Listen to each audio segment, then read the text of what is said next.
Hello everybody, welcome to Signals from the Frontline, your every Monday and Friday video cast on Twitch and YouTube and podcast on iTunes. My name is Frankie. And my name is Reese, and we apologize in advance if there's any trouble with the audio today. One of our microphones gave up the ghost this morning, and it's been going in and out. We have not been able to get it back online. We've got replacements coming from the factory. They've been dragging their feet a little bit, so Frankie might sound like he's a little distant. It's not because he doesn't like you, it's because his microphone is not working. So welcome to Signals from the Frontline, brought to you by frontlinegaming.org, as always, where you can get 10 to 25% off retail for your hobby goodies. We also manufacture the fat mats. We run all kinds of fun events like the Las Vegas Open, the Bay Area Open, etc. And we are so happy that you joined us. We have a great show today. Let's jump right in. Frankie, we got a pre-order special going right now. We didn't mention it on Monday because we weren't here. Frankie was still in Mexico on vacation. Mariana was sick. She was really sick. And we were understaffed. I can't run the show by myself. I'm a pretty amazing guy, but not that amazing. Gotta get more amazing, Reese. I need to up my amazing game. Up your amaze. Up my, yes, that is how you pronounce it in French, I believe. So at any rate, we have a 25% off pre-order special going through tomorrow, which would be Saturday, October 3rd. It is for the new Scar brand model, which is absolutely brilliant. Beautiful kit. I believe you can, it's compatible with the existing Bloodthirster kit. I haven't seen it, but people have been saying that. If that's true, that's really cool, because then you can mix in some of the different characteristics that make Scar brand unique, make some really cool, unique Bloodthirster kit bashes. Anyways, brilliant model. I'm definitely getting one.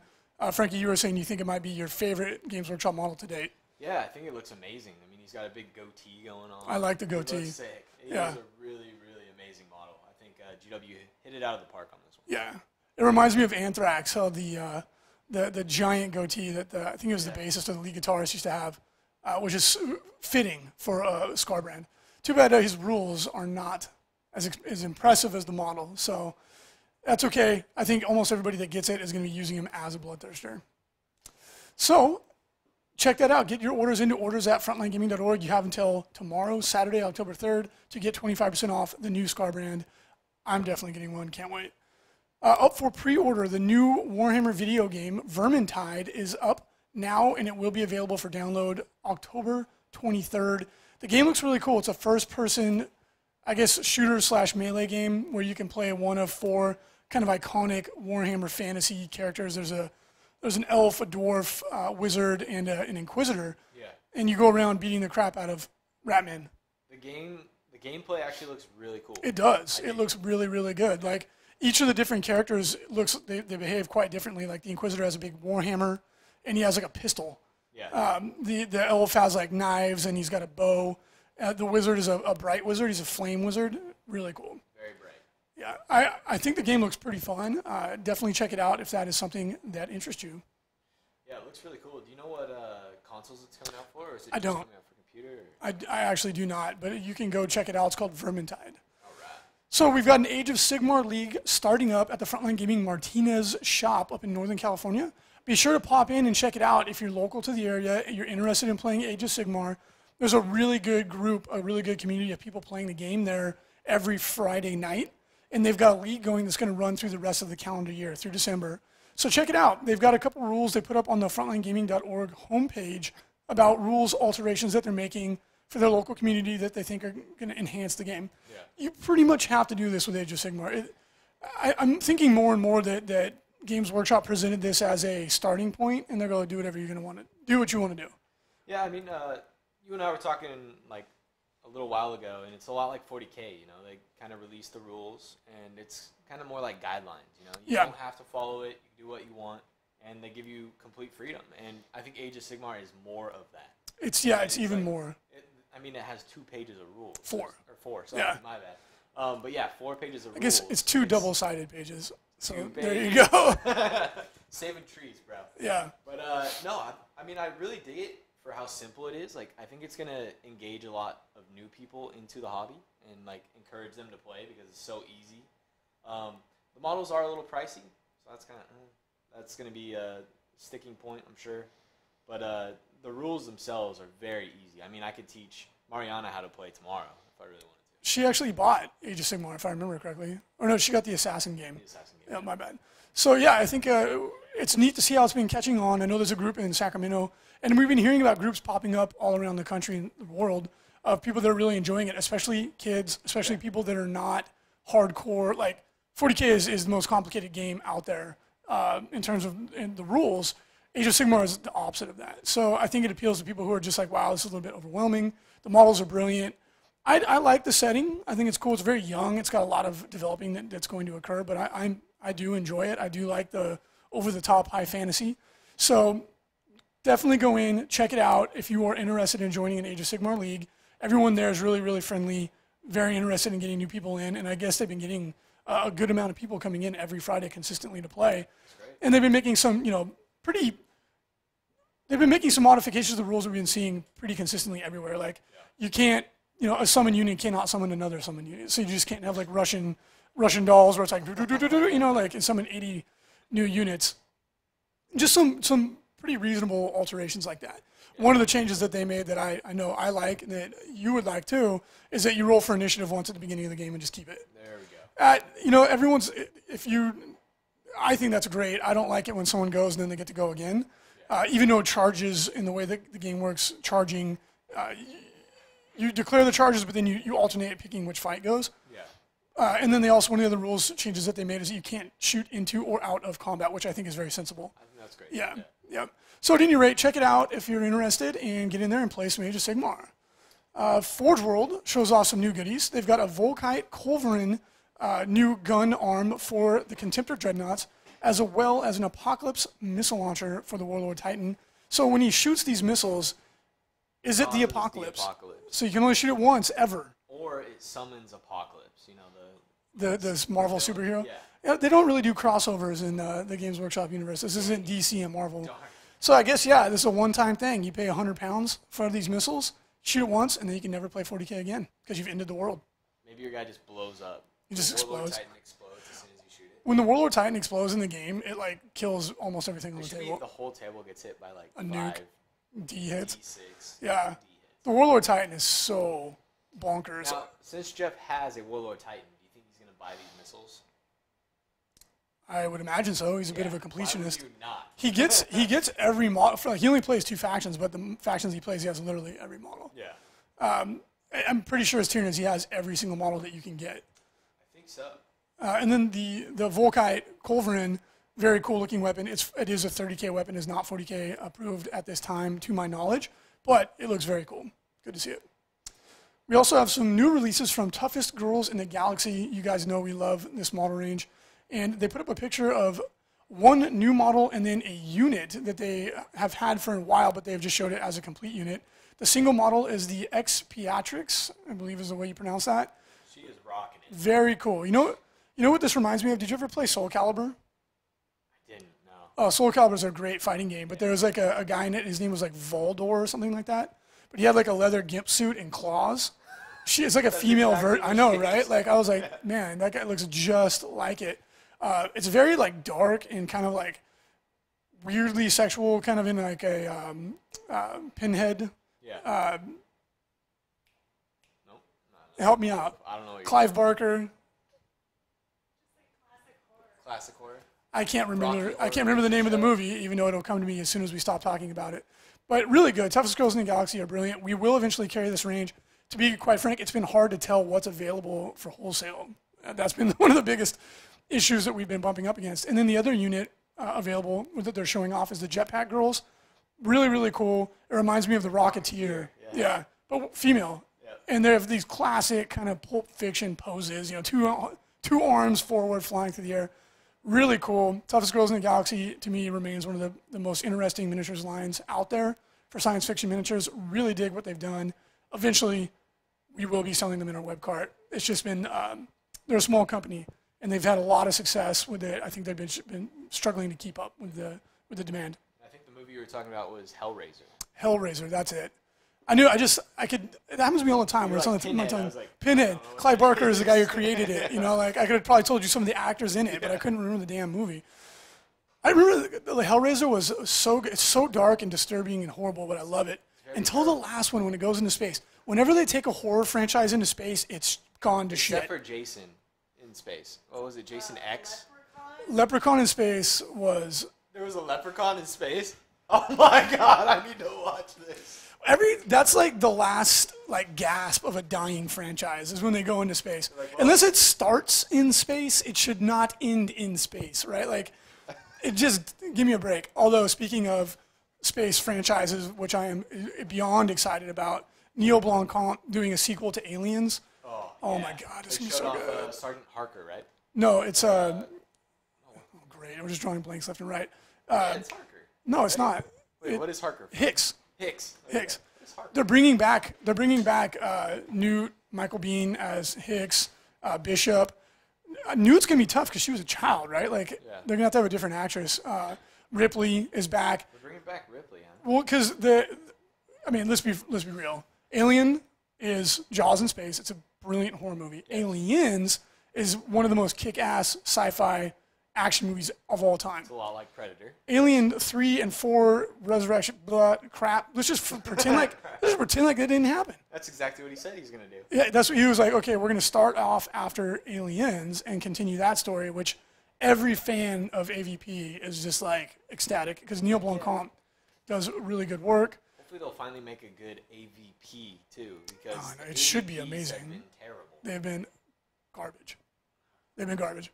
Even Predator 2, I wasn't. Nah, I wasn't big in Predator 2, but the Predators was really good. Adrian Brody was a surprisingly good action star. Yeah. I was really surprised by that.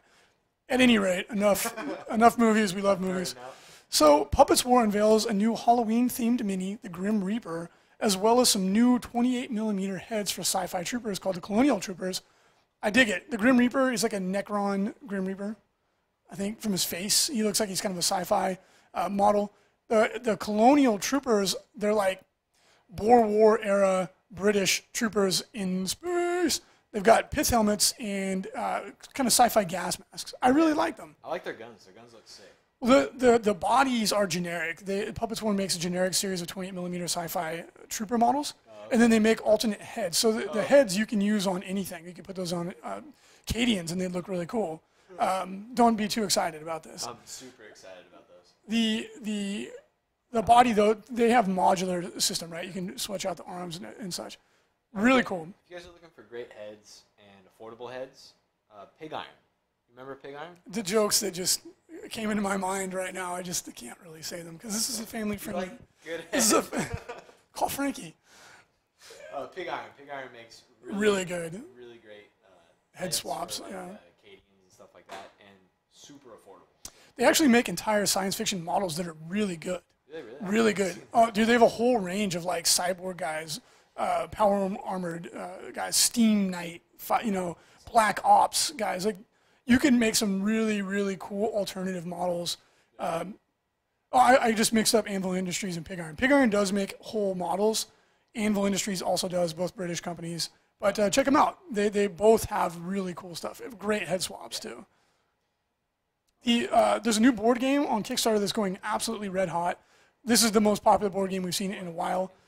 It's called The Others 7 Sins. It's a board game out. It's made by an all-star cast. You got Cool Mini or Not, Studio McVeigh, some of the best 2D artists in the game, some of the board game designers, rules designers from Zombicide. I mean, this is an all-star lineup. It's not surprising that the game is doing as well as it is, but they're at 850,000 with about 5 days to go. Yeah, we haven't seen anything like this since Kingdom Death. Now, to be fair, the aesthetic is very creepy, weird, adult-themed, like Kingdom Death was. Yeah. The miniatures are brilliant. Studio McVeigh, Mike McVeigh, aka formerly of Games Workshop, formerly one of the guys who created War Machine. Brilliant miniature designer, one of the best. The game is really, really cool. It's about basically. It's kind of like Cthulhu Wars in that the bad guys have pretty much won. There's one city left on Earth that hasn't been taken over by the 7 deadly sins. Great. And you're a team of like resistance fighters, so to speak. Yeah. And you're trying to fight against one of the 7 deadly sins, and that's what gives the game different. You can play against gluttony, sloth, wrath. Amazing. And then I was looking at it because the game looks pretty freaking cool. I'm not gonna lie. Yeah. One of the mechanics in the game is that you can take on sin to like get a reroll or get more power, but then if you go too far, you become corrupted and you become a bad guy. Really neat. It's kind of a survival horror, board game with beautiful miniatures, modular game tiles. At any rate, check it out. If the Kickstarter looks cool to you, maybe something to take a look at. The board games are going crazy right now. Well, I mean, this one is like, yeah, totally. But this one specifically is extremely polished, very well made. The video is amazing. You know what I mean? Like, it just goes to show in a Kickstarter with a game, its looks are so important. It's like sex sells in advertising. It's the same thing. You know, miniatures. You want art. You want a beautiful miniature. You want a really good presentation. Now, what if you had sex and miniatures? I think Kingdom Death already did that, and it was pretty successful. Damn it. They threw tentacles in there, some faces in the darkness. I'm just kidding. I watched a video actually on Bell of Lost Souls about they took the game apart. It's a $400 board game. Oh, I know. And it's like gigantic. It weighs like 20 pounds. Yeah, it's a really nice box set. Yeah, I mean it's nuts. The guy raised like $2 million, but he spent like $2.75 million to get it done. More than what he made on Kickstarter, but like you got way more than what you paid for. So. And a gentleman we know up in the Bay got one, and I'm very curious to try the game. It looks cool. Actually, Cooper got one. Cooper got one, yeah. I really want to try the game because the way he was explaining the way the game plays, it sounds like a cross between like Sim City or like Civilization meets an RPG meets a survival game. Like you build like a village, and then your village changes as the decision. It sounds really cool. So definitely have to check that out. Another Kickstarter worth noting, Warpath, the Kickstarter from Mantic Games, it's their science fiction miniatures game, is doing extremely well. They passed $250,000. Good for them. Yeah. They just launched a new pledge level because they had passed all their pledge levels. They launched a new one, and this one is if you hit a certain level of support, you can get a complete army. Oh my God. Pretty good. Yeah. Pretty good. So again, check this out, Mantic. We sell their terrain. The terrain, science fiction terrain. It's beautiful. Looks great on some of the fat mats, especially the high-tech city fat mat. And the game looks like a lot of fun. Alessio Cavatore is one of their lead rules designer. He is the gentleman behind 5th edition 40K, 7th edition Fantasy, both very, very popular editions of those games. So check it out. It's really interesting to see how many of these other companies were spawned by GW. Like, yes. If you look at any successful like miniatures company, it has like ex-GW employees. A lot of them do, and it makes sense though, because you learn the business with a successful company. You emulate a lot of what you learn there, and then you go do your own thing. And yeah, that's true. You know, Mantic, former GW, War Machine, Mike McVeigh, former GW. There's a lot. Oh yeah, that's true. I mean, Andy Chambers is a kind of important guy over there at GW. And it's really cool to see that these people are still very enthusiastic about it and are still going at it, even since 40K started in the 80s. Yeah. So I mean, that's amazing. That's really cool to see. It's a lifelong passion, you know. Yeah, like, exactly. I mean, you look at some of the most famous game designers out there, like the gentleman who created Ultima. He's been doing it nonstop, and he's amazing. It's a talent. People, it's like art, right? Like if you're a writer, you're a writer from the day you're born to the day you die. You can't shake it off. It's just, you know, game designers. It's in their blood. You know, it's what they live to do. So but it does make sense that you learn the trade at another successful company and then go on to do your own thing. Update, as you can see on the table in front of us, we finished a bunch of Drop Zone Commander terrain. Frankie helped, Alex helped, predominantly Danny helped out a ton. Flea, thank you so much. This stuff is pretty badass, as you can see. That's cool. It's really, really cool. It's from Foreground. Foreground Miniatures, we do sell it if you want to get your hands on some of it. It's really good. It's a pain in the butt to build, let's be real, but a lot of pieces. You don't have to paint it. It looks like this when it's done. Like, it looks painted when it's done. And then, I mean, look, some of these buildings, this one actually should be a little bit taller. We were actually missing a piece, so we couldn't do one more stack. As you can see, it's modular. You can put miniatures inside. In Drop Zone, it's a big part of the game is putting infantry in buildings. So our armies are getting painted by the Frontline Gaming studio as we speak. And as soon as we get those back, we've now got a full table of terrain. There's even more behind us. We're going to be good to go. You'll be seeing some Drop Zone Commander video battle reports, which I'm excited for. I just played a game for the first time in a while with Alex. It's such a good game. Really, really well-designed game. Very balanced, very fun. And we're pumped to be able to start getting a little bit more variety.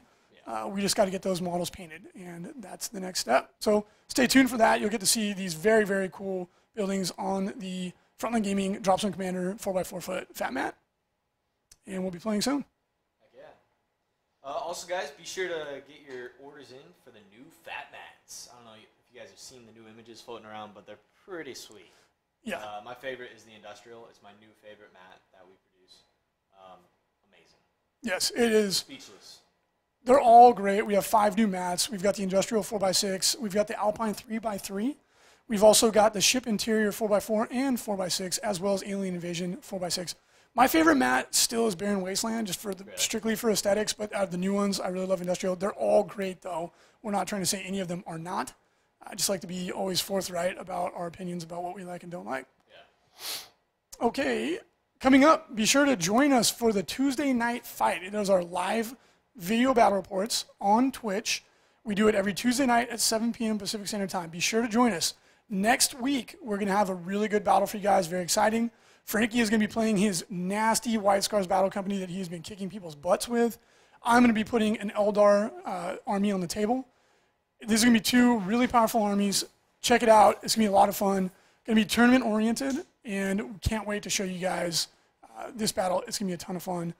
We will be doing a pregame write-up as well, sharing our thoughts about who we think is going to win or what is going to be the strengths. I mean, let's be honest. Let's be completely honest here.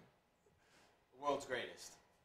So we'll be sharing our thoughts because, as everyone knows, Frankie's full of it. And we're going to help to create a little bit more, to get people prepared for the game a little bit more, create a little bit more excitement for it. So. Yeah. No, we're really excited. And it should be a really good game. Reese's Eldar is sick. I'm not going to have all my models because some of them are still being painted. So, you know, it won't be as hardcore as I could make it, but it's still going to be a very nasty army. You can use some of my Dark Eldar models. Yeah, I'm going to try to keep them all painted the same. But, you know, like I said, I'm waiting for stuff to get. I have a lot of my stuff is getting painted right now. All right. So, ITC, we've got some updates coming your way. So we've got the ITC quarterly update. Which, again, we do an update every 3 months, and the year begins and ends in February. Like the weekend of the LVO determines when we begin and end.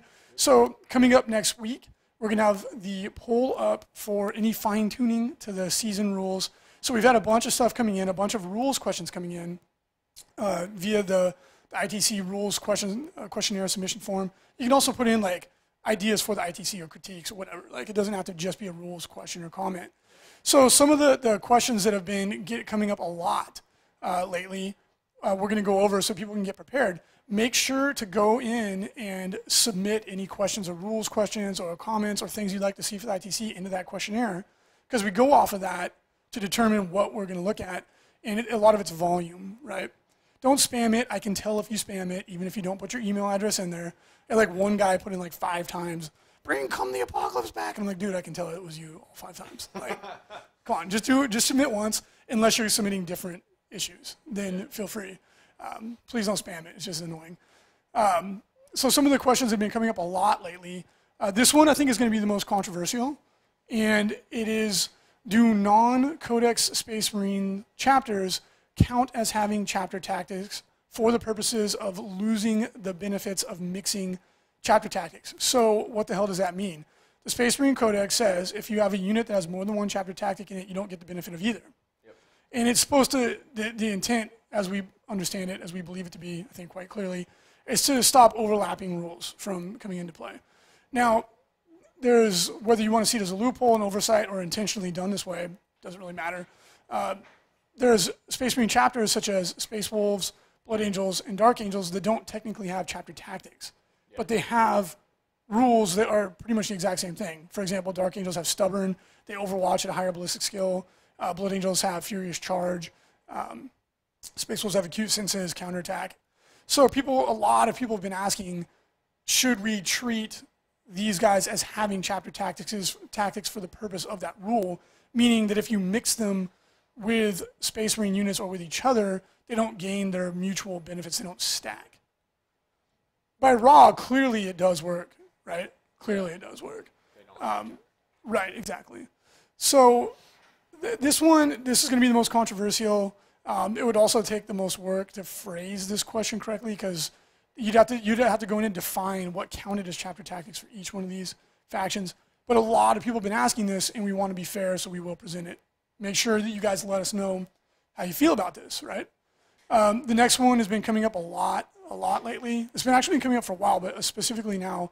ForgeWorld has been answering people via email that units with the experimental rules stamp, that what they mean, that what they intend for the experimental rules stamp to mean is that that only means that that unit is not in a publication. It's not published in one of their Imperial Armor books.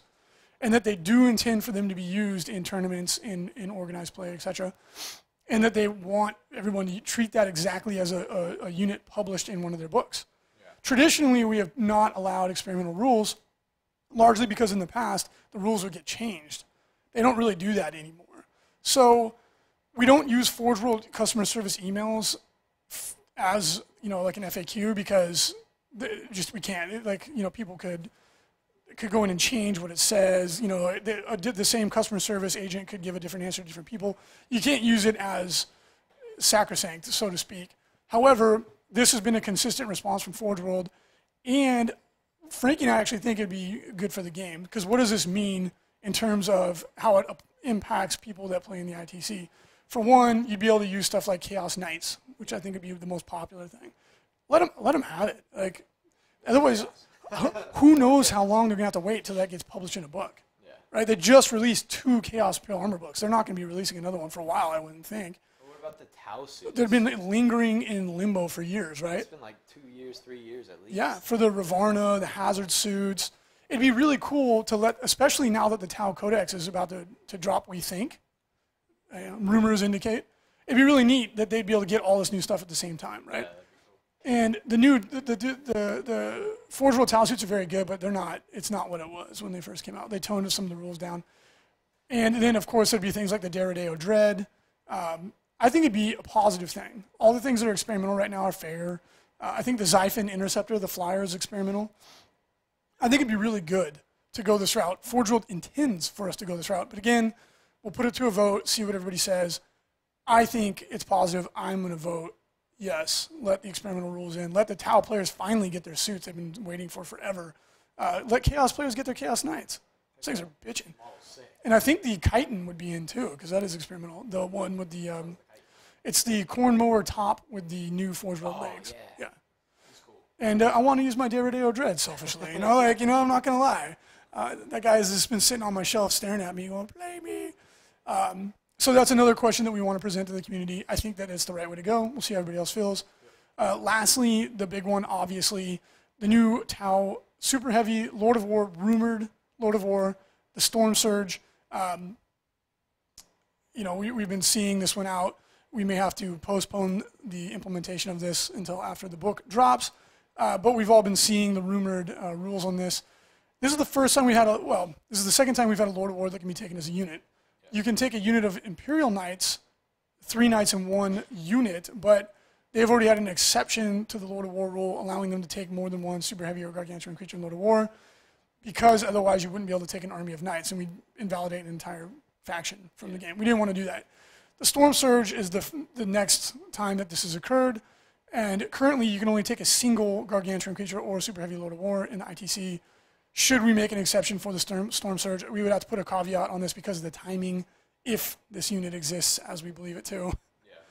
Because, of course, nobody has the Codex yet, if the Codex does come out in the near future. Yeah, because like we said, right now, the Gargantuan creature and Super Heavies, we only allow 1 per army. And except for Imperial Knights, which you can take multiple, so that you can have an Imperial Knight army. We're just wondering what you guys think. Should the Storm Surge be the exception since it's 1 unit?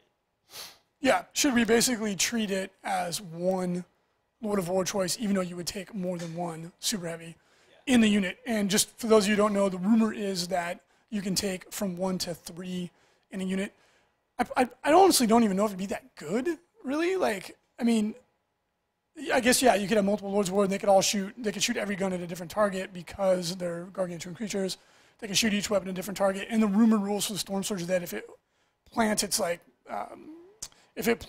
plants itself into the ground, it can fire twice, which means that you could shoot if the rumors are correct, in the first turn you can shoot 20 different targets. It's mind-boggling, right? That's with 2. With 2, right? With 2, because they have one-shot missiles and such. But the rules, how powerful it is aside, I think it would be fine. A unit of them, like, for example, we were talking about one unit of Grav Centurions of Drago teleports over, just can do a lot of damage to them. Yeah. But they do have, the rumors are they have 8 wounds with 5 up Feel No Pain, obviously, because they're a gargantuan creature, and you could get, supposedly you can get like a 4-up invul save. 8 wounds? Yeah, T6. The rumor is that they're T6, 3-up armor save, 8 Oh, they only have a wounds. 3-up armor. Yeah. From what we've seen, the Storm Surge, I feel, is a really well-balanced Lord of War. Yeah. It feels very fair. Like, the price point feels fair. The firepower puts out, I think a lot of people are underselling it. They're like, oh, it doesn't look that good. I'm like, this thing shoots like a crazy. Because a lot of us felt the same thing about the Imperial Knight that shot. Yeah. And then the Crusader, I think, is it. And then you put it on the table, and you're like, oh, my God. Yeah, Jeff plays with that thing, and it's so annoying. I hate that. I've never killed it. He's so lucky with that. I hate that thing. I shot it with 8 Meltaguns, and I did 1 whole point. Well, you rolled terribly. I did. I was like, oh, what? Anyway, he told me a story. He was at a tournament recently. He was playing Willow, and Willow shot it with an entire unit of Fire Dragons with an Ezarch and didn't kill it. He was just like, okay. I mean, whatever. That's just good luck. At any rate, I think that the Storm Surge is going to surprise people. I think it's going to be a lot more powerful than people think it is. Oh, I think it's super powerful. Yeah, the shooting twice thing is what does it, because you can shoot so many different targets. Yeah. And it's got a bunch of rumored options for its weapons. I think it looks pretty cool. But at any rate, definitely check that out. That's going to be one of the questions on the poll. Anything else you feel is pertinent that you really want to see addressed, speak up and enter it into the questionnaire.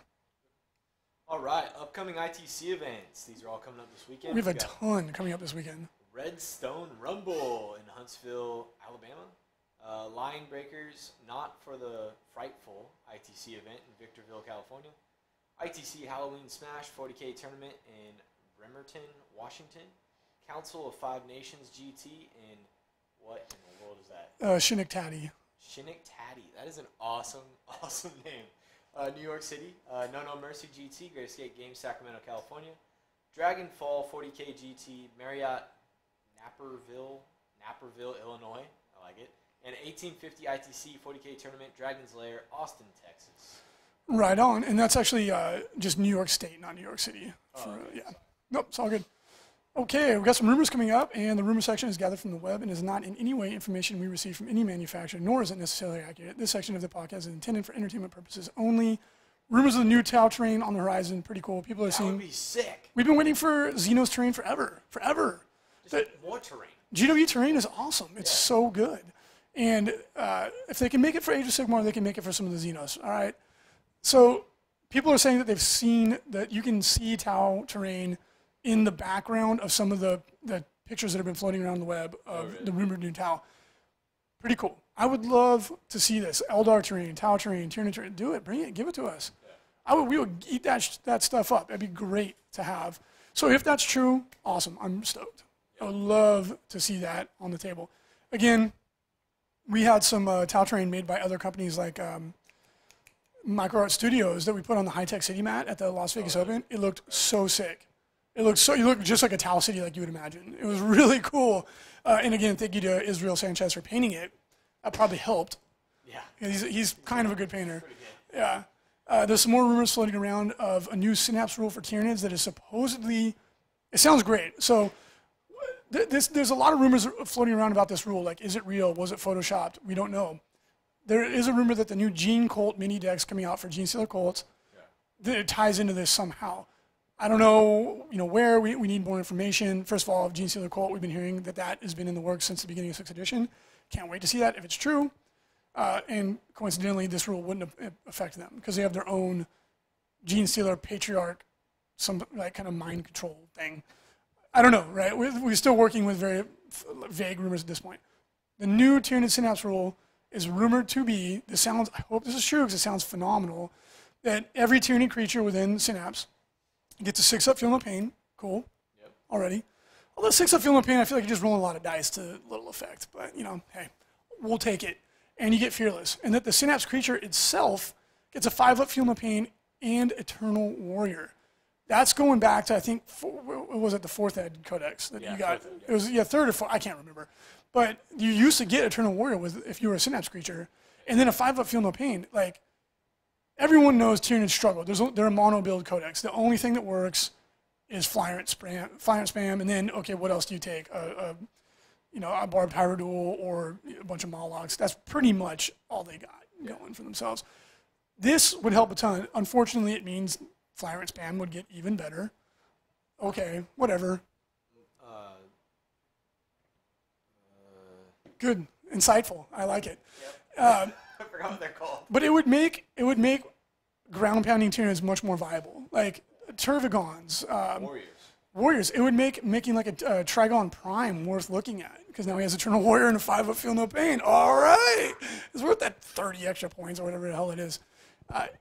Like all the monstrous creatures would really benefit from this. Even the little guys would benefit from this quite a bit. There's a chance you could get 2 saves. I dig it. I really, really hope this turns out to be true. I don't know how GW would implement this. Like where would you release that rule? I don't know. Maybe in an FAQ if they were. Actually, you know what? That is where they would do it if they did it. So yeah, who knows? But I hope it's true. I really, really do. Gene Stealer Colt. If that is, I totally believe that this is coming out. Very excited for that too. GW, give us some Cadillacs. Give us the caddy. Give us 9. the Gene Daddy caddy. For those of you who don't remember Gene Stealer Colt, it's a mix of obviously Gene Stealers and Imperial Guard. Yeah. Really fun.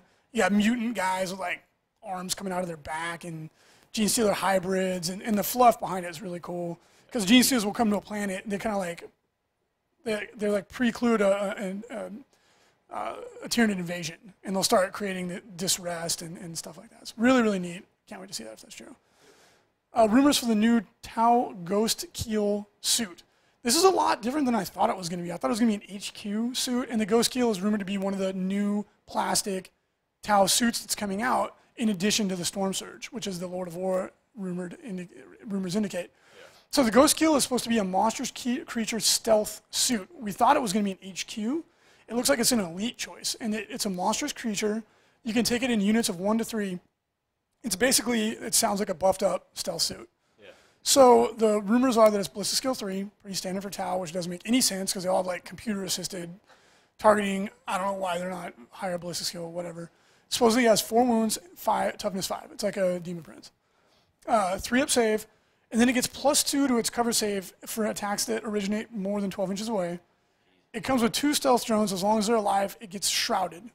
So, and I guess the suit itself has stealth. So in the open, past 12 inches, he has a 2-up cover save. Right? He's all getting red. Right? I mean, that's pretty cool. That's great. So, I mean, it's like he can go up a flank, and he's pretty well protected as long as they don't ignore cover. And then within 12, if he's, towing cover, everyone's favorite rule for monstrous creatures, he'll get a 2-up save anyway because he's got the stealth drones. But you can kill the drones, take it away. I think it's pretty neat. So the weapons that he's rumored to come with is either a fusion gun, supposedly it's an 18-inch small blast melta weapon, or you can swap it out for an ion weapon that's strength 7, AP4, 6 shots that can be overcharged to go up to strength 8 large blast. But AP4 though, maybe, I don't know, maybe it goes up to AP3, I don't know. Yeah. So these are just rumors, we don't know. And then it also comes with a twin-link flamer, which you can swap out for a twin-link burst cannon or a fusion gun. Nice. And the price point is what is really interesting to see. It's just over 125 points. That's really so cheap for a monstrous creature. That's especially one that comes with all these weapons and rules. Maybe the stealth drones cost points. Maybe, I don't know. I don't know, but I mean that's really cheap for what it sounds like you get out of this. I'm excited. It sounds like a really fun new unit for Tau. And it's like, it gives you a reason, like, maybe you would consider taking one of these over at Riptide. Yeah. Even though Riptide's more durable, this one's cheaper. You could probably get 2 for the same price. I don't know. It sounds interesting. I'm excited. I think Tau are going to have a really, really good release here. I think they're going to get a lot of really cool stuff. Tau's a rad army. Like we were saying last time, I love Tau. I would just like to see some of the extremes in the army mellowed out a little bit. Yeah, you like Tau from like a fluff perspective, but you hate playing against Tau. With my orcs. Yes. With my orcs. Because they kill me on a 2 and I get nothing. You're like, but the only thing I dislike, like I said previously, is just how easy it is to ignore cover. Yeah. And the layered Overwatch, I think, is just a little bit too much. And I think 5-point interceptor is a little bit too much. I think most people would agree on those. Yeah. I'm cool with them having all those things. I just think it should not be as easy to get. And then to trade it off, I think that they should get something that helps them against Death Stars. Because that's what they're really, that was the only thing that stops Tau from being a tier 1 army, is they get steamrolled by Death Stars. I think they should get buffed up against that, and I think they should get buffed up with ways to put Markolites on the table. Yeah. And then I would love to see them get, I would love to see a close combat suit. We're never going to see that, though. It's just wishful thinking. But I would like to see them get stronger in other ways, but then get toned down a little bit in some ways. I think they'd be a better codex overall, and it'd be more fun to play against them, too. Yeah. No, I agree. So Rules Lawyer, we are going to go in and start answering questions that have been submitted into the rules submission pack. So just to give people a little bit of a heads up about this, we won't answer every question because some of them it's the same people asking the same question.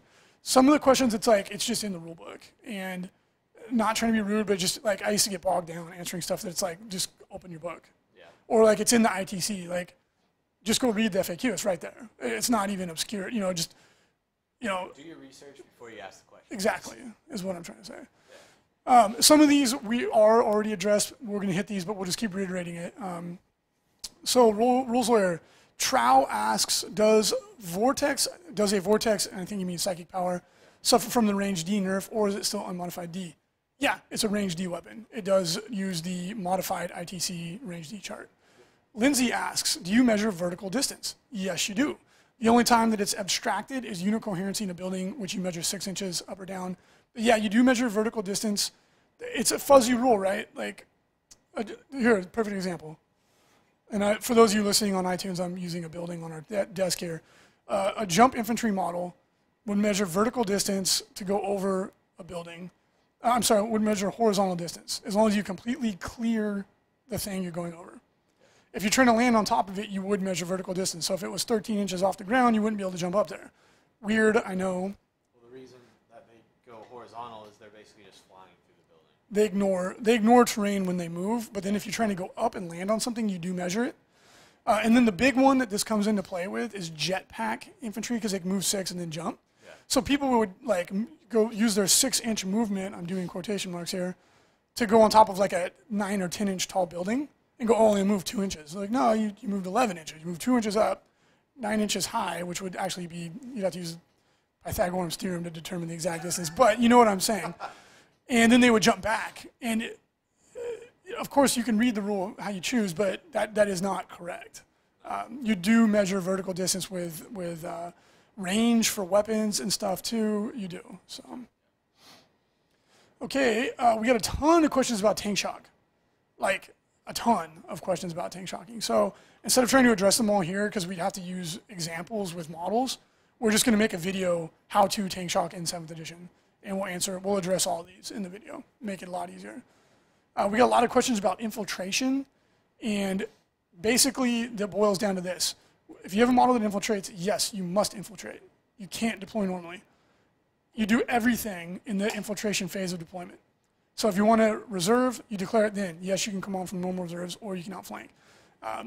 Everything you're going to do is decided during infiltration. It makes infiltrators really powerful in that way, but also means you can never deploy normally. You always deploy last. You can be pushed back by things like servo skulls, and you can never deploy with a unit that does not also infiltrate for like an independent character. So there's pros and cons to it.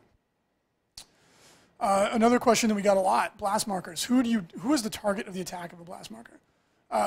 Again, it's a little fuzzy. If you put the marker down and it's touching models, they're all the target of the attack, right? They've all been targeted.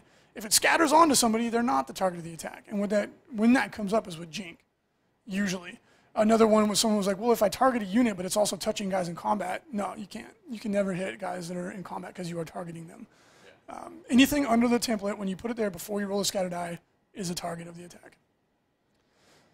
Nuka Magnum asks, can the Calexis affect psychers that are in a transport? No. The only exception to this is if they try to target the assassin with a witchfire, in which case it automatically fails due to his rule, but they can only do witchfires from inside of it. So if they're shooting witchfire off at somebody else, they'd be fine. Unfortunately, it cannot affect anybody that's in a vehicle at any time. Yeah, except when the vehicle itself gets hurt and then affects the guys inside. Which, right. Zaro asks, do Iron Hands vehicles get It Will Not Die? Yes. Now, this is for the ITC. That's the way we ruled it. We believe that is raw and rules as intended. However, it's definitely debatable, but that's the way we did it for the ITC. Brother Ericos asks, how do super heavies move through terrain? GW actually FAQ'd this one, believe it or not. They actually did, and it was the exact same ruling that we had in the ITC.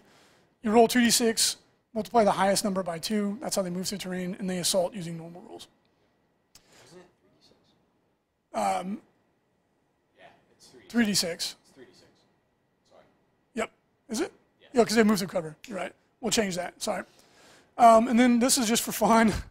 So people in the past have said it would be really funny if you took kind of nasty emails and read them in a funny voice. We're going to go ahead and do it. Let's hear what your funny voice is. We're going to go ahead and do it. So first of all, let me just say the intent of this, we're not going to say who wrote this in. We're not trying to embarrass anybody. We're not trying to throw anybody under the bus. I think it's funny to share some of the emails that we get on a regular basis. And then, so let's see if we can pull this off. This is how it sounds in my head when I read some of these.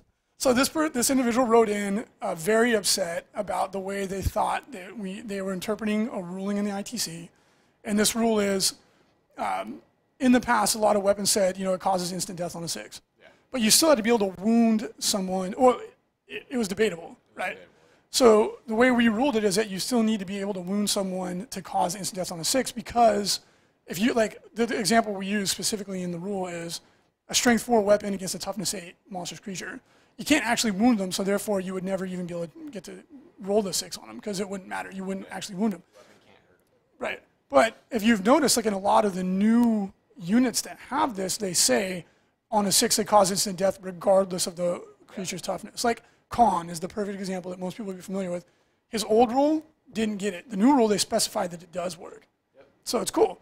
And so this individual is a Dark Eldar player, very upset because Lamians have a poison weapon, right? And he's saying, well, they're strength 3, I can never wound anything, I'm never going to be able to cause instant death. That's where we're going with this. All right. So, really, wound on a 6-up from a 2+, which means lethal dose, also but cannot get D3 wounds, only makes no sense. I'm reading this exactly as it's written. It's very hard to understand. This person was really mad when they wrote it. Very upset. Only one makes no sense whatsoever given the special rule and the way poison acts in the game. So I basically have no decent way to take out gargantuan creatures or monstrous creatures with my Dark Eldar. Really? Beginning to wonder which is worse, GW shenanigans or these ITC rules in messing up my Dark Eldar constantly. It makes no sense that I can wound somehow but lose every benefit. A reply on this would be very appreciated. Now my campaign is totally jacked. I may as well forfeit against every gargantuan creature or monstrous creature army that I face if this is true. And then I imagine they go like this. So, I mean... First off. So first of all, don't insult someone if you're asking them to do something for you. Pro tip, right? Like, don't say you're an idiot and then go, please help me. Second of all, your weapon has poison. It always wounds on a fixed number. It doesn't matter on the toughness. The strength, the poison rule says strength is irrelevant. It does not matter what your strength is unless you get to reroll. Yeah. That's the only time it comes into play. So it's like, this person's really upset, which, okay, I understand they're venting, but you got really upset about something that is addressed in the rules. Yeah. And instead of going on a big rant, why don't you just say, am I reading this right? Is this what you meant? No. Cool. Proceed. So, yeah, it works exactly as it always wounds on a 2+. Except for against gargantuan creature, in which case it always wounds on a 6. Yeah. And then you would kick in with all your other rules. Yes, it would cause instant death, which would do D3 wounds to the gargantuan creature, and it would deny them feel no pain. I didn't know Lamian caused instant death on a 6. Yeah, it's their special. Yeah, no, they're my best 10-point HQ ever. Well, you can actually make a pretty tough little unit if you take a bunch of them and you go attack like a Wraith Knight. Roll a couple 6s, you could take them out. So at any rate, let us know if you thought that was fun or if it was condescending, because we definitely didn't mean it to be condescending. No, it's just fun. It was just trying to be funny. We'll never reveal the identity of this person because we don't want to embarrass them. It's just we get emails like this a lot where it's just this big emotional reaction, and I'm like... Well, you could probably narrow it down by the Dark Eldar players. It's either me And one other person. I'm just kidding. It's definitely not Willow. We thought it'd be fun to share some of these because the intent is to make people laugh, and then hopefully the individuals that hear how this sounds when it's read out loud are like, "Oh, I did kind of overreact a little bit." Well, it's just funny because there's a lot of caps. Really? It's great. It's great though. Well, you could tell that. Like, periods, commas, there's quotations. there's ellipses everywhere. Like you could tell this person was. This is like flow of consciousness, like stream of consciousness. Like they're like, ah, like it's like. That's cool. I didn't realize Lamine were so good. Hey, you learned something new. So the point here being that when you first of all don't be rude when you're asking rules questions. Second of all, ask for clarification first before jumping to an assumption. Yeah. And I mean we're happy to clarify stuff because this person just misinterpreted a rule and flew off the handle. So anyway, I hope that was fun. Oh, also, let's not forget to mention the mini documentary that Mariana did. Yeah, about Frontline Gaming. On our front page, frontlinegaming.org. She did a really good job, and she's very proud of it. Right now she's hiding, but it's a really great video. If you guys are interested, take 5 minutes, 10 minutes. It's a 5-minute video. Just watch it. Check it out. Give her some feedback. She did it for film school. Yeah. So, and that's actually how we met in the first place. And now she works here. Hey. So we got 2 lists to review. We missed one because we were out of town. So we're going to go through these a little bit quicker than normal. We are actually running a little bit long in the show already. Gladius, we have a battle company, first of all, Salamanders. Draw pod, everything is a draw pod. So we got Vulcan, 3 units of 5 Space Marines, each with a melta gun, combi melta, and a melta bomb on the Sergeant. We have an assault squad with 5-man. All these are 5-man. 2 flamers in a drop pod. Devastator squad with 4 grav in a drop pod. And then the other Demi company with the chaplain, 3 more 5-man units of tactical Marines, all in a drop pod with a combi melta bomb on Sarge. Assault squad, 2 flamers, 5-man in a drop pod, and then a 5-man Devastator squad, 4 meltas in a drop pod. The auxiliary formation that you must take is first company task force. 3 units of stern guard, all 5-man, all in a drop pod. 1 with 2 heavy flamers and melta bombs. The other 2 with 4 combi melta. Wow. 9 drop pod. No. Yeah. No. 6, 7, 8. 11. Yeah. 6, 10, 13. Wow. 13 drop pods. So this is an MSU min-max hardcore. I think Salamanders do the best drop pods for Battle Company. So, wow, 13 drop pods. God, that's a dick puncher list. It is, man. This is why every Tau player is like, this is why we need Interceptor. Fair enough. Well, this is to the max, right? It's 13, or no, it's 13. 10 OBSEC drop pods with 10 OBSEC units. No, 12 13. Oh, yeah, you're right. 13 drop pods. And the task force has another 6 units that are not OBSEC. Right, and they have to pay for their drop pods. God, that's ridiculous. Yeah, wow. God, that's really good. It's an MSU army. It's going to go really well. If it goes first against a null deployment army, it's not going to have a very good day. Well, it'll still be okay. Because you still have Still 6 so many more. units that you're dropping on objectives and playing to secondaries or whatever kind of mission you're playing. I think this is a great army. You're going to be able to play to any mission except for straight up kill points. Yeah. There's not a whole lot of people that play straight up kill points, so I think it'll be okay. I think it's great. I think this would do really well in a tournament. Yeah, it would. This is, with Battle Company as popular as it is, as good as it is in most tournament formats now, you definitely want to be prepared for this. Like, you need to be able to basically sweep the floor of Space Marines. There's a lot of units out there that are really good at that. So, yeah, no, you can win a tournament with this army. I wouldn't make any changes to this list. I think it's really good. My only suggestion is the same suggestion I made to Dan May on our team who plays Drop Pod Salamanders.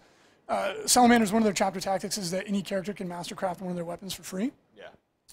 And instead of taking Combi Melta on all the sergeants, I would consider switching to Combi Grav or Combi Plasma because it's mastercrafted. So, yeah, you get more shots and you get to reroll them the turn you shoot. It's not bad. I would definitely give it a consideration. But I think this is a really good list. You got Flamers, you got Gravs, you got Multi-Meltas, Meltas. Yeah, that Devastator squad is going to be like the key to your army. You drop in all the other pods, he drops in like to the center.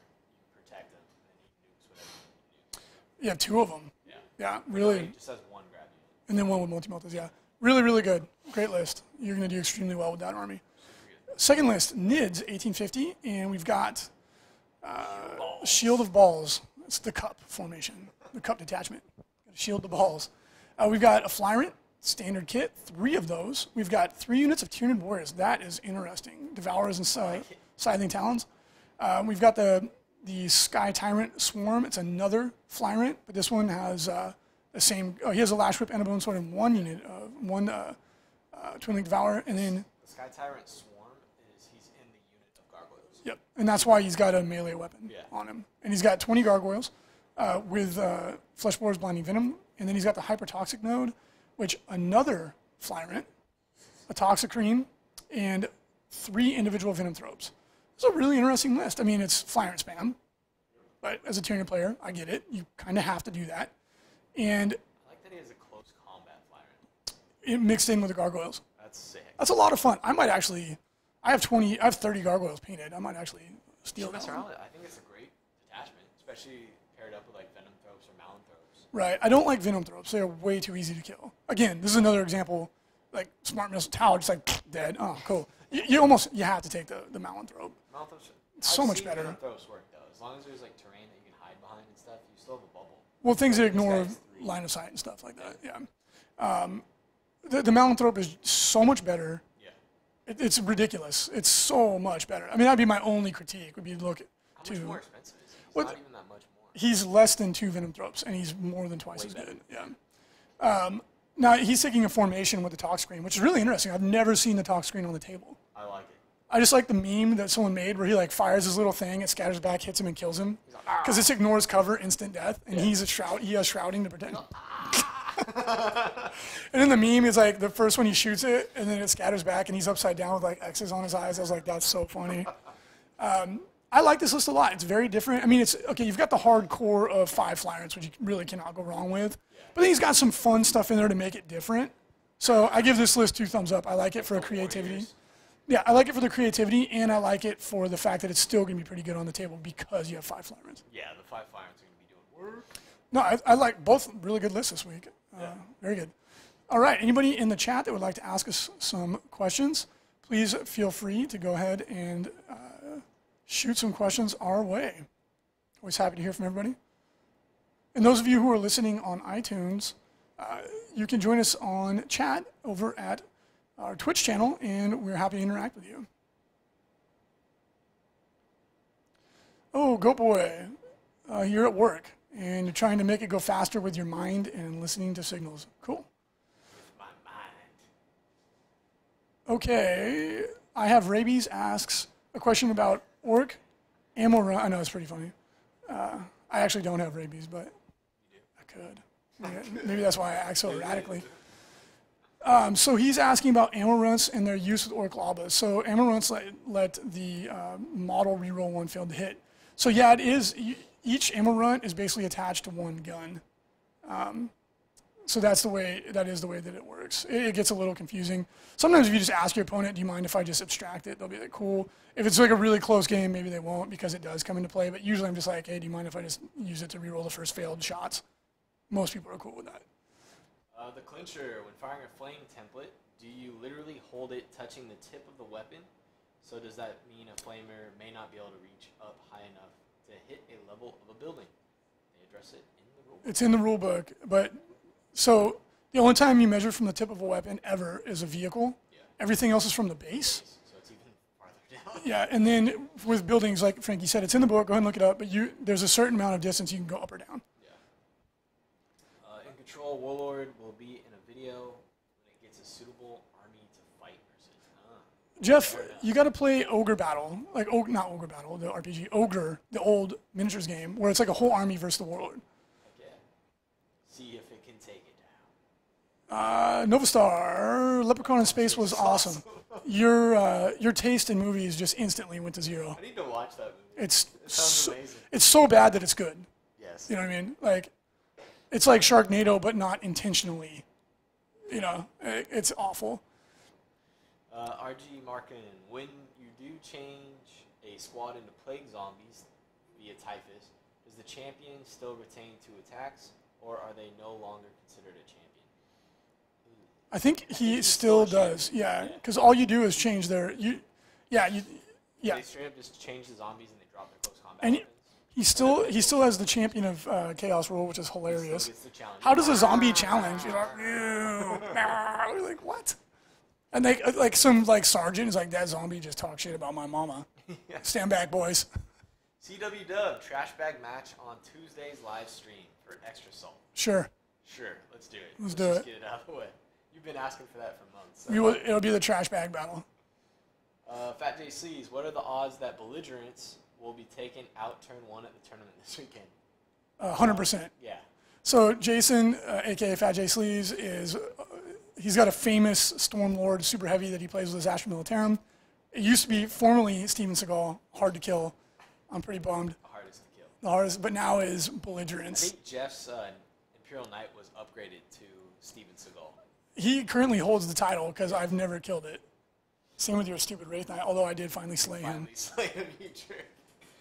E. Hegner, when will the new polls go up for ITC? We will get them up on, I'm shooting for Monday, October 5th, because that is exactly 9 months after or 6 months after or 9 months, excuse me, yeah. God, time flies. It's exactly 9 months after the LVO.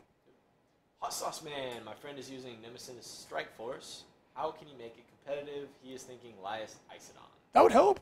That wouldn't be bad. He has a teleport homer, too. No, homing beacon, it's better. Oh, homing beacon, yeah. Yeah, it works on anything coming out of Deep Strike. Anytime you have reserves Lias as a chief, he's so good. He's such a good force multiplier. I would definitely consider taking Lias Isodon, yeah. But Grey Knights, solo Grey Knights is extremely difficult to play now. Yeah, Dread Knights are still really good. Acris, do I get a cover save on my Void Shield generator for activating Shroud Psalm in the AdMech formation? God, that's a good question. Well, okay, so technically a fortification is a model in your detachment, right? Yes. So technically, a fortification, well, the thing is, we're going to have to rule on that for the Cult Mechanicus that they don't get free upgrades, because you can get it's nuts how much shit you can add on to a fortification. No. It doesn't get any upgrades. That's just one part of this that's come up. Yeah. But then, does it also count as benefiting from all the different buffs that you get from Cult Mechanicus, like increased ballistic skill or shrouding? Does it give up a kill point? No. Do you actually control it can. No. You can control it. You can? Mm-hmm. Well, before we go off into off the primrose path here, I think what we would really need to do is say that only models with the faction can benefit from it. Say formations don't. Well, not fortifications. Yeah, because I mean it gets a little bit. Well, the fortification, it's on your army list, but it doesn't gain the benefits of anything else. It's a fortification, and you actually don't control it yourself. Like, it's not a part of your army. It's in your army list, but it's not actually It's like on the battlefield. Run over and control it. Fair enough, but because it opens up Pandora's box, because there's other if I take it in Iron Hands, it will not die? It gets hidden run in White Scars though. That definitely makes sense. Charge your Void Shield. Well, the other one that people brought up is if I take it with Skitarii, does it get Scout? Because it says everything in this detachment can Scout move. A Scout moving building. So I think to simplify it, what you need to do is just say fortifications don't benefit from any of the detachment rules. Yeah. It just gets too crazy. My favorite was the scouting one. I was like, well, can you outflank your building then? Come on. That would be cool. Yeah. My Void Shield along with all my in your deployment zone. You're like, oh, okay. AK Shell, why do you think Necrons or Eldar have not won any major GTs? Such as like BAO, Adepticon, Nova Open. I don't know if that's true. No, Necrons won War Games Con. Did they? Yeah. Oh yeah, Ben Mully won. Yeah. And Eldar. I don't know if Eldar's won a tournament yet, or a major tournament. Well, I can't. I don't know. I'd have to go and look. I actually don't know if that's true or not. But again, when you get to the top 10 of a big tournament, it's the player more than the list, and a lot of it's luck at that point, because everyone is pretty even in skill. Everyone's army's powerful. The biggest variable becomes luck. It comes to a couple dice rolls here and there. I never like that when people go, oh, but it hasn't won a tournament. That doesn't really mean, that's not the defining way to look at how good something is or not. But that's what I'm really loving about 7th is like so many different armies are winning tournaments. Yeah. It's not like you're seeing the same army every single time winning all these tournaments. Like it's varying and it's great. I love it. Yeah. Zenith, no, I agree with you totally. The 7th edition is a blast. As long as you put some restrictions in place, in my opinion. I know some guys down in the South are playing pretty much unrestricted 40K and loving it. So, yeah, 7th edition is great. Zenitslav. So I want some close combat for my Tau. Should I take Space Wolves or Harlequins? Space Wolves in general are going to be better. Harleys are just too fragile, unfortunately. If they always had the old shrouding like they did in 5th, they'd totally If Harlequins had an HQ, then maybe. Well, and the other thing is Overwatch just murders them. It's so brutal. Penguin's Bane. Could you clarify, at least your opinion, if you can take Lone Wolves as elites and not just one for every troop? Yeah, this one comes up. So it's weird. Like in their flavor text, it says for every unit of blah, blah, blah, like Wolfguard Terminators, I think it's Blood Claws, Grey Hunters. You can take a single Lone Wolf. It's not like in their rules section, but it's definitely there in black and white. So I would say, yeah, you can take one as an elite for every one of the other units that unlocks them. I've actually seen some people playing as like mod duels. Like if you have a unit of 5, like Wolfguard, you can take 5. Yeah, that makes sense. I guess. One of the other things we forgot to mention for the ITC is that I've actually had the time to go and I updated the Imperial Armor Index. It's current. Updated the ITC format too to include the Lord of War guidelines so that there's no more ambiguity. Sweet. So that people don't get upset about that. Goat Boy, the Warlord is the size of his monster baby. You guys should have monster baby Goat Boy versus Jeff's Warlord Titan. Two men enter, one baby leaves. Dude, Billy Goat, the little baby Billy Goat. Oh, my money's on the Billy He's Goat a beefcake. for sure. Yeah, Goat Boy's son, he's a cute little baby, but he is a beefcake, man. Let me see. What? So, I don't know. His name's a white. Also, what if there is a tall dude, I don't know what that means, 1 inch away from the flame template? Does it hit just... Sit pointing up at the sky? Huh? I'm very confused. Okay, so he's still asking about the flamer template. You can hold it above the model, right? You just got to guesstimate where the pointy end is as close to the base of the model as possible. So okay, like he's saying, like, if you have like a Wraith Knight that's this tall, like, and then he's got an Imperial Guardsman trying to shoot him with a flamer, do you aim it up? You don't actually have to touch the base. Like, you hold it above him and just look down and try and estimate, like, is it touching the base of the model? Imagine that the base of the model is like a infinite height cylinder. I think that might help. Right. So yeah, you don't actually have to touch the model. Like it's a lot more abstract than that. Ghost pepper battle. I can do it. I eat scorching hot food all the time. Nova Star asks, Reese, what Eldar Death Star will you have to use to have a shot at beating the world's greatest? Ha ha ha. I actually am going to put a Seer Council on the table because. You cheesy bastard. Well, it's on foot. I don't care. It's not Seer Council. Well, the thing is, I'm using the models that I actually have here painted. Dude, it doesn't matter, Reese. I don't know if you've heard, but I am the world's greatest. I don't know if you heard, son. All right, Tinbane, is the Chitin Demon Engine any good? The Cornmore on legs? I don't know. On paper, it looks like it could go either way. I've heard it's hit or miss. I've heard it's okay. I've also heard that it's not as good as the Cornmower. The Sun Zine asks, I'm looking to start a new army, but I can't decide on Farsight Enclave or Thousand Suns. Oh God, go with Farsight. Wait for Tzeentch Demon Cannon. Unless you want to punch yourself, go with Tau. Thousand Suns, that's like playing the game on like hardest possible mode. Just ask Danathan May. It's extremely frustrating, but it's rewarding when you win, but it's one of the hardest armies in the game to win with. Windier 83, does that formation even come with a fortification? Yes, you can take a fortification in the, what is it even called? The War Conclave. Yeah. I don't know. It's the Battle Maniple that lets you take it. The Skitarii Battle Maniple is where you can get the fortification, if I remember correctly. Go ahead, kick up one. Stampeder, if a Storm Surge activates its leg things, and its braces or whatever, and becomes immobile, can it get tank shocked? And if it does, what happens? It is immobile. Oh, so can you like kill it with a tank That shot? would be cool. Rhinos are all. I don't remember off the top of my head. Kills artillery. I think it might be addressed, but we'll look that up. That'd be a funny way to actually kill it. Oh, you can't tank shot gargantuan creatures. There you go. Thank you, CW Dub. That answers that. You can Thunder Blitz them, though. Okay, well, anyway, guys, we've answered quite a few questions. We ran a little late on the show today. We had a lot to cover. Make sure to get in your suggestions, questions, comments for the ITC update poll that's coming up next week. And make sure to go ahead and get in your pre-orders for Scarbrand, orders at frontlinegaming.org. Take a look at the new fat mats if you want to pick one up. And thank you so much for joining us. Sorry that Frankie was microphone-less. The damn thing broke. All right, guys. Thanks for tuning in. Have a good one.